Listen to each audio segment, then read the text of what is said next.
Hello, नमस्कार सभी को। Total knowledge with Suman ma'am YouTube channel में आप सभी का स्वागत है। आज हम कर रहे हैं शेरशाह सूरी से संबंधित आज हम पढ़ेंगे शेरशाह सूरी के बारे में और उससे संबंधित क्वेश्चन भी करेंगे। ये बहुत इंपॉर्टेंट टॉपिक है भाई। हम मुगल वंश कर रहे हैं, बाबर हुमायूं हम कर चुके हैं। डिस्क्रिप्शन में आपको लिंक मिलेगा, आप जाकर देख सकते हैं।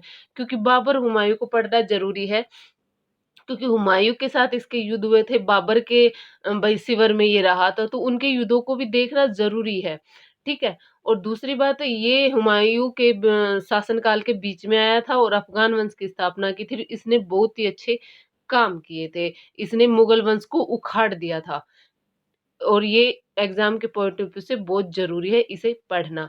चलिए आइए हम स्टार्ट करते हैं। अगर आप चैनल पर नए हैं तो प्लीज़ चैनल को सब्सक्राइब कर लीजिएगा और वीडियो को लाइक कीजिएगा। वीडियो को देखने के बाद अगर आपको लगे कि कुछ नया सीखा है, नया समझा है, तो वीडियो को लाइक कीजिएगा, चैनल को सब्सक्राइब कीजिएगा। चलिए आइए हम स्टार्ट करते हैं शेरशाह सूरी के बारे में। पंजाब के होशियारपुर जिले के बजवाड़ा नगर में 1472 में इनका जन्म हुआ था। फरीद खां इनके बचपन का नाम है भई। और ये सूर्यवंश से संबंध रखते थे, अफ़गान जाति के सूर्यवंश से संबंध रखते थे। इनके पिता हसन खां थे, जो एक अफ़गान शासक था जमाल खां। जमाल खां के यहाँ जौनपुर का ज़मींदार था इनके पिता। इनके पिता जौनपुर के जमींदार थे, जमाल खां के अंडर रहकर काम करते थे। और इनके दादाजी कौन थे? इनके दादाजी का नाम था इब्राहिम खां सूरी, जो नारनौल के जागीरदार थे। नारनौल के जागीरदार थे और नारनौल में ही इनका मकबरा बना हुआ है इब्राहिम खां सूरी का। ये हरियाणा जीके के पॉइंट ऑफ व्यू से बहुत इम्पोर्टेंट है। अब देखिए शिक्षा। शिक्षा भाई, ये 1494 में सासाराम बिहार से जौनपुर आ गए। और जौनपुर में कौन रहते थे? भई इनके पिता रहते थे, क्योंकि जौनपुर के जमींदार थे वो। और वहाँ पर रह के उन्होंने शिक्षा प्राप्त की और 1522 तक इन्होंने अपनी शिक्षा कंप्लीट की। इनकी माँ थी सौतेली माँ थी, जो इनके साथ बहुत बुरा बर्ताव करती थी। फिर यो जब इन्होंने शिक्षा प्राप्त की, उसी के दौरान ही ये जो जमाल खां थे, जिनके अंडर उनके पिता काम करते थे, खुद भी उन्हीं के अंडर काम करने लग गए थे। शिक्षा भी लेते रहे और जमाल खां के यहाँ काम भी करते रहे। उसके बाद वो 1522 में इन्होंने जमाल खां के यहाँ छोड़ दिया, क्योंकि उनकी माँ को ईर्ष्या हो रही थी कि वो वहाँ क्यों रहता है, क्यों काम करता है। तो उन्होंने उनको जमाल खां के यहाँ छोड़कर वो बिहार चले गए। और बिहार के जो सूबेदार थे, बहार खां लोहानी, बिहार के सूबेदार थे, उनके दरबार में रहकर काम करने लगे। बिहार खां जो बहार खां लोहानी थे, उन्होंने देखा कि ये बहुत ही शिक्षित है, बहुत पढ़ा लिखा है, तो इनका बेटा था जलाल खां। इनका बेटा कौन था? जलाल खां। बहार खां लोहानी का बेटा था जलाल खां। उसके बेटे का शिक्षक बना दिया उसे, उसका संरक्षक बना दिया। उसकी भाई पढ़ाई लिखाई कौन करवाने लगा? शेर खां करवाने लगा। फरीद, उस टाइम तक वो फरीद थे। उस टाइम तक वो फरीद के नाम से जाने जाते थे, क्योंकि बचपन का नाम उनका फरीद खां था ना, फरीद खां के नाम से जाते थे। तो एक दिन क्या हुआ कि बहार खां जो लोहानी थे, वो शिकार के लिए जा रहे थे, साथ गए थे फरीद खां। तो एक शेर ने उन पर अटैक कर दिया, तो बहार खां लोहानी को बचाते हुए शेरशाह सूरी ने एक शेर को मार दिया। और इसी चीज से प्रसन्न होकर उन्हें बहार खां लोहानी ने उन्हें शेर खां की उपाधि दी थी। पूछा जा सकता है किसने फरीद को या शेरशाह सूरी को शेर खां की उपाधि की दी? तो लोहानी, बहार खां लोहानी ने, जो बिहार के सूबेदार थे, उन्हें शेर खां की उपाधि दी थी। उसके बाद से वो शेर खां के नाम से जाने जाने लगे। फिर जो सूबेदार थे या जो बड़े अमीर थे उनके बिहार के, वो इससे ईर्ष्या करने लगे और लोहानी के कान भर दिए। और लोहानी के साथ इनकी अनबन हो गई और इन्हें बिहार राज्य से निकाल दिया गया। किसने निकाल दिया? भाई लोहानी ने इन्हें बिहार राज्य से निकाल दिया। लेकिन इनकी नजर बिहार पर ही टिकी हुई थी। फिर क्या हुआ, ये 1527-28 के अंतर्गत ये बाबर के शिविर में शामिल हो गए। और 1527-28 में बाबर में कौन सा युद्ध लड़ा था? चंदेरी का युद्ध लड़ा था भाई। चंदेरी का युद्ध किसने लड़ा था? ये बाबर की वीडियो में आप जाके देखिएगा। चंदेरी का युद्ध लड़ा था। किसके खिलाफ लड़ा था?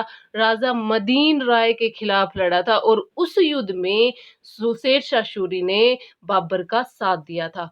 शेरशाह सूरी ने बाबर का साथ दिया था चंदेरी के युद्ध में।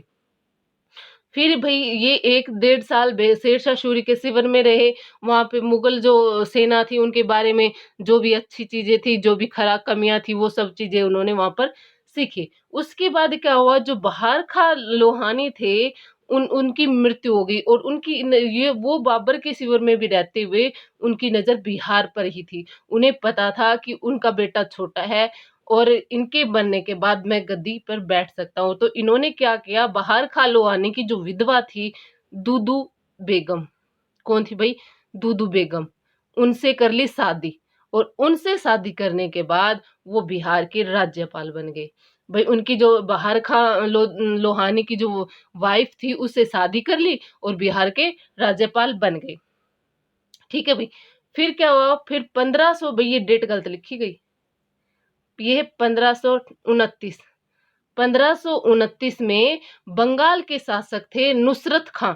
इन्होंने बंगाल के शासक नुसरत खां को हराया क्योंकि वो क्या हो गए थे, वो वहाँ पर उसके बिहार का अधिकार उसके ऊपर सूबेदार बन गया था बिहार का अधिकार।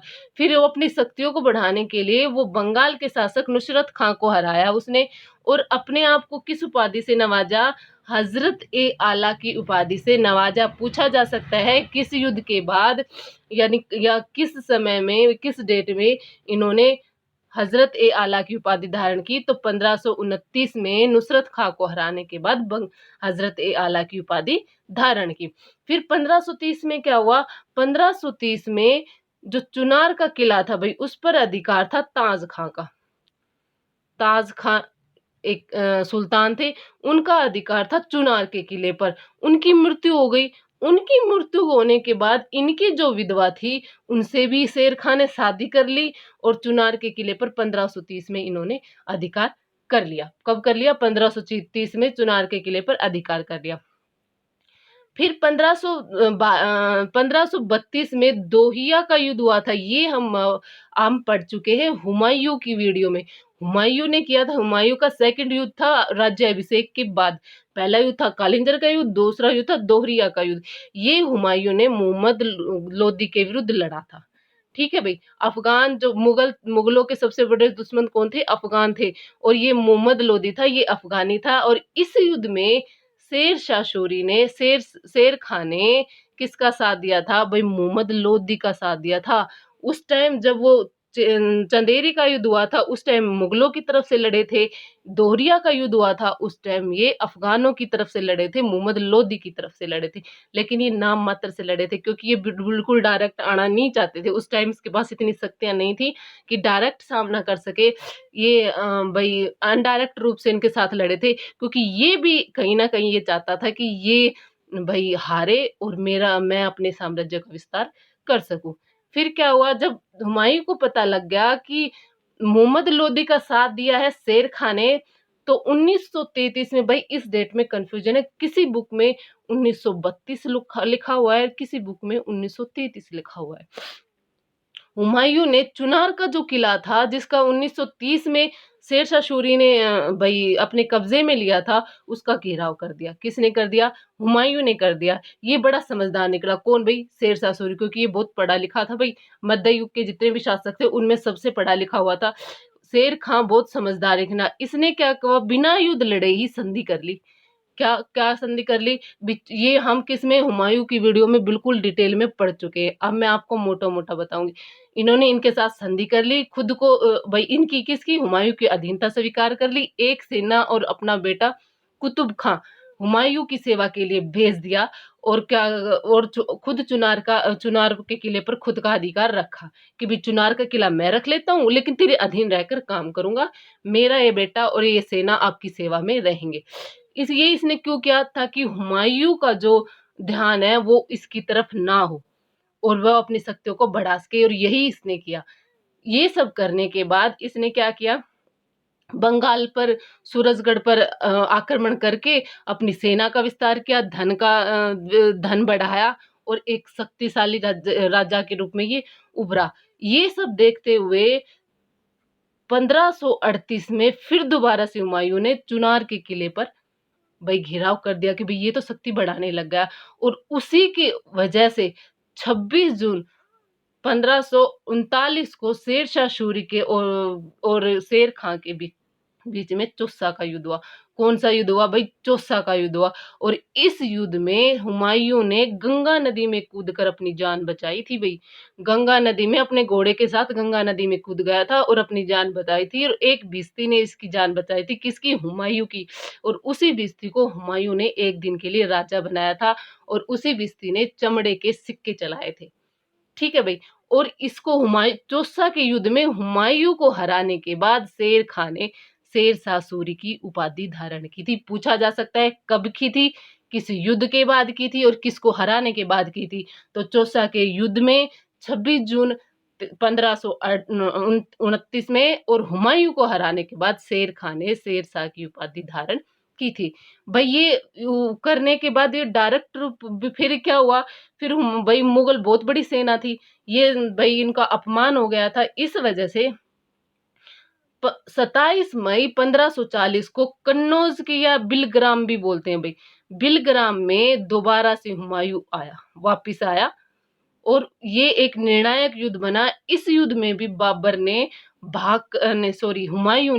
हुमायूं ने भागकर अपनी जान बचाई थी और शेरशाह सूरी ने का पूर्ण रूप से दिल्ली और आगरा पर अधिकार हो गया था। और द्वितीय अफगान साम्राज्य, या आप कह सकते हैं सूर साम्राज्य की स्थापना किसने की थी? शेरशाह सूरी ने की थी। कब की थी भाई? 17 मई 1540 को। द्वितीय अफगान साम्राज्य पूछ सकते हैं या सूर वंश की साम्राज्य पूछ सकते हैं, स्थापना किसने की? तो शेरशाह सूरी ने की थी 1540 में। 1540 से 1545 तक ये गद्दी पर रहे थे। ठीक है। और इन्होंने क्या किया था वो देखते हैं। 1541 में इसने पाटलिपुत्र को बदलकर नाम पटना कर दिया था और कन्नौज राज्य को बिल्कुल नष्ट करके उसका नाम शेर सूर रख दिया था। पाटलिपुत्र का पटना और कन्नौज का शेरसूर नाम रख दिया था। कब? 1541 में। फिर इसने क्या हुआ? 1542 में इसने मालवा, अपने राज्य का विस्तार करने लगा, तो इसने 1542 में मालवा पर अधिकार कर लिया था। ठीक है भाई। 1543 में रायसीन पर आक्रमण किया था और छल से राजा पूरनमल की हत्या कर दी थी। किसने कर दी थी भाई? शेरशाह सूरी ने। और जो वहां की राजपूत स्त्रियां थी उनको जोर करने के लिए मजबूर कर दिया था। और यह घटना शेरशाह सूरी के चरित्र के पर कलंक की तरह याद की जाती है, क्योंकि इन्होंने रात में छल से भाई आक्रमण किया था रायसीन के किले पर और वहां के राजा पूर्णमल को मार दिया था और वहां की जो राजपूत स्त्रियां थी उन्होंने जोर कर लिया था। और इस घटना को शेरशाह सूरी के जीवन में कलंक की तरह याद किया जाता है। कब किया था? 1543 में। इसके बाद क्या किया इन्होंने? इसके बाद 1544 में मारवाड़ के राजा मालदेव के साथ युद्ध किया। उसके दो सैनिक थे, दो राजपूत सैनिक थे, गैता और कुप्पा। भाई ये है ना, ये कहीं पर तो गैता लिखा हुआ है, कहीं पर जैता लिखा हुआ है। किसी बुक में गैता है, किसी बुक में जैता है, तो कंफ्यूज ना होइएगा। तो गैता या जैता और कुप्पा नाम के दो सैनिक थे। उन्होंने पूरी अफगान सेना थी उसके पसीने छुड़वा दिए थे।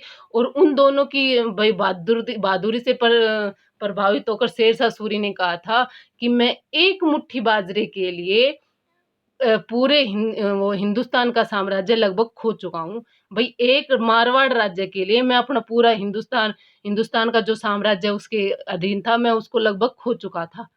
ये बात किसने कही थी? शेरशाह सूरी ने कही थी। और ये भाई बात पूछी गई है किसमें? एग्जाम में, तो ध्यान रखना। आगे देखिए इन्होंने क्या कुछ करवाया। इन्हें ग्रैंड ट्रंक रोड, जिसे आप जीटी रोड कहते हैं, उसका निर्माण करवाया और पुनर्निर्माण करवाया। भाई ये सड़क अशोक ने बनवाई थी पहले और 1700 साल बाद शेरशाह सूरी ने इसका निर्माण करवाया था। और जब अशोक ने बनवाई थी तो किस नाम से जानी जाती थी? ये उत्तर पथ के नाम से जानी जाती थी। उत्तर पथ के नाम से जानी जाती थी। ये ग्रैंड ट्रंक रोड है, वो उत्तर पथ के नाम से जानी जाती थी। और शेरशाह सूरी ने उसे पक्का करवाया था और उसे बढ़वाया था, इसलिए ये शेरशाह सूरी के नाम से जानी जाती है। भाई किसने बनवाया? शेरशाह सूरी ने। लेकिन इसे शुरू में बनवाया था अशोक ने बनवाया था और उत्तर पथ के नाम से जानी जाती है।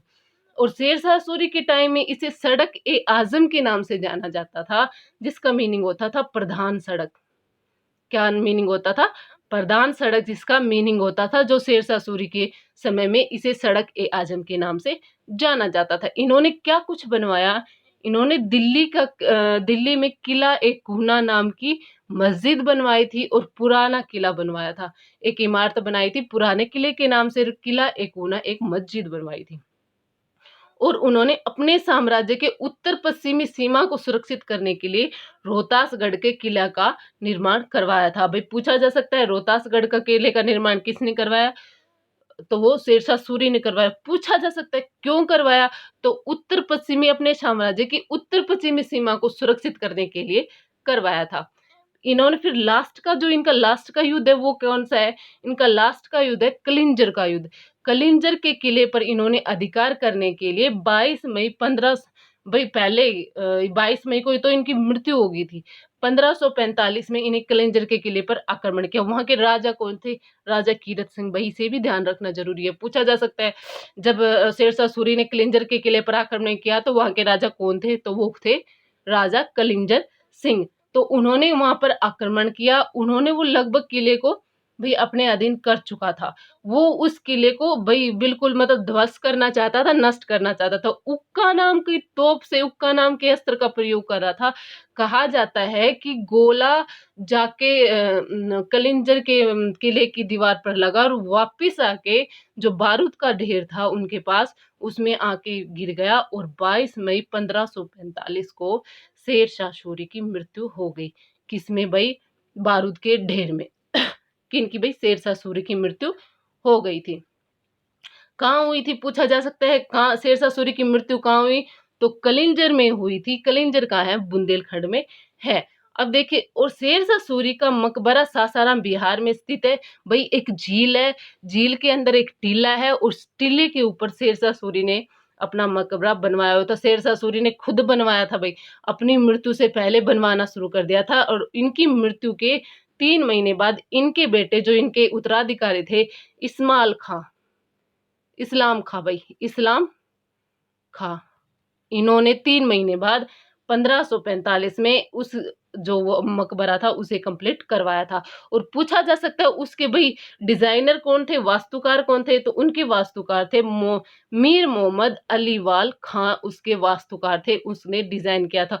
और कहा जाता है कि अंदर से वो हिंदू वास्तुकला का प्रदर्शन करता है और बाहर से वो मुस्लिम वास्तुकला या ईरान कह सकते हैं, ईरान वास्तुकला का प्रदर्शन करता है। पूछा गया है ये क्वेश्चन भी, कौन सी इमारत है भाई जो हिंदू वास्तुकला और ईरान दो वास्तुकला दोनों का समन्वय है, तो वो भैया आपका शेरशाह सूरी का मकबरा है, जो अंदर से हिंदू वास्तुकला का प्रदर्शन करता है और बाहर से मुस्लिम वास्तुकला का प्रदर्शन करता है। भाई प्रसिद्ध सूफी कवि थे मलिक मोहम्मद जायसी, आप जिसे आप हिंदी में पढ़ते हैं, वो शेरशाह सूरी के टाइम में थे। और उस टाइम में इन्होंने पद्मावत कृति की रचना की थी। शेरशाह सूरी के टाइम में जायसी ने पद्मावत कृति की रचना की थी। भाई ये हमने शेरशाह सूरी के बारे में पढ़ा है। अब हम क्वेश्चन देख लेते हैं जो एग्जाम में पूछे गए हैं। नेक्स्ट वीडियो में हम प्रशासन करेंगे, बिल्कुल कंप्लीट प्रशासन करेंगे और बिल्कुल डिटेल में करेंगे। इन्होंने क्या केंद्र में करवाया, क्या सरकार में करवाया, क्या जिलों में करवाया, क्या गाँव में करवाया, कैसे सिक्के चलाए, कैसी कृषि व्यवस्था करी। तो देखिए पहले, अब मैं डिटेल में नहीं बताऊंगी, अब मैं सिर्फ आपको ऑप्शन बताती हूँ। शेरशाह सूरी ने शिक्षा कहाँ से प्राप्त की, हमें देखा था वो सासाराम बिहार से कब चले गए थे, 1494 में सासाराम बिहार से जाकर जौनपुर में उन्होंने शिक्षा प्राप्त की थी। कब तक, 1522 तक। नेक्स्ट क्वेश्चन देखिए, फरीद खां को शेर खां की उपाधि किसने दी भाई, बिहार के जो सुल्तान थे बहार खां लोहानी ने शेर खां की उपाधि दी थी। किन्हें, फरीद खां को, एक शेर को मारने पर। अगला क्वेश्चन देखिए, मुगल युद्ध शासकों में सबसे ज्यादा शिक्षित कौन थे, भाई सबसे ज्यादा शिक्षित अकबर, शेरशाह सूरी, अलाउद्दीन खिलजी, हुमायूं। तो सबसे ज्यादा शिक्षित थे वो शेरशाह सूरी थे। अगला क्वेश्चन देखिए, आपका अगला क्वेश्चन क्या कहता है, अगला क्वेश्चन है द्वितीय अफगान साम्राज्य की स्थापना किसने की। क्योंकि भाई पहला अफगान साम्राज्य की स्थापना किसने की थी, बहलोल लोदी ने की थी। वो भी अफगानी थे और ये भी अफगानी था। और इन्होंने मुगल साम्राज्य को हटाकर कब, भाई 1540 में मुगल साम्राज्य को खत्म करके द्वितीय अफगान साम्राज्य की स्थापना की थी। किसने की थी, शेरशाह सूरी ने। पूछ सकते हैं सूर साम्राज्य की स्थापना किसने की, तो वो भी आपका आएगा शेरशाह सूरी। अगला क्वेश्चन देखिए, निम्न में से किस शासक ने पहले हजरत ए आला और बाद में सुल्तान की उपाधि धारण की? भाई 1529 में हजरत ए आला की उपाधि धारण की थी और 1540 में जब गद्दी पर बैठी, जब सुल्तान की उपाधि धारण की थी, तो वो किसने की थी?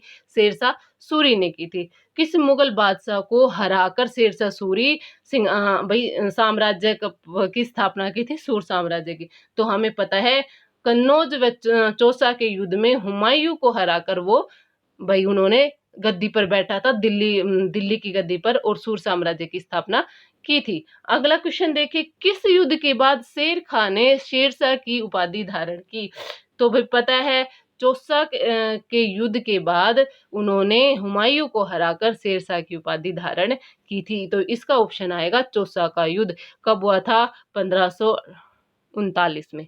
अगला क्वेश्चन देखिए, उत्तर पश्चिमी सीमा को सुरक्षा के लिए शेरशाह सूरी ने किस किले का निर्माण करवाया? तो उस सीमा को सुरक्षित करने के लिए उन्होंने रोहतासगढ़ किले का निर्माण करवाया था। किस किले का? रोहतासगढ़ किले का निर्माण करवाया था। नेक्स्ट क्वेश्चन देखिए, निम्नलिखित में से किस निर्माण में शेरशाह सूरी ने नहीं करवाया? तो देखिए हमने अभी पढ़ा था पुराना किला उन्होंने बनवाया था, किला एक ऊना मस्जिद उन्होंने बनवाई थी, रोहतासगढ़ का किला उन्होंने बनवाया था, लेकिन हजार खंबा महल है वो अलाउद्दीन खिलजी ने बनवाया था। अगला क्वेश्चन देखिए, शेरशाह सूरी की मृत्यु कहाँ हुई?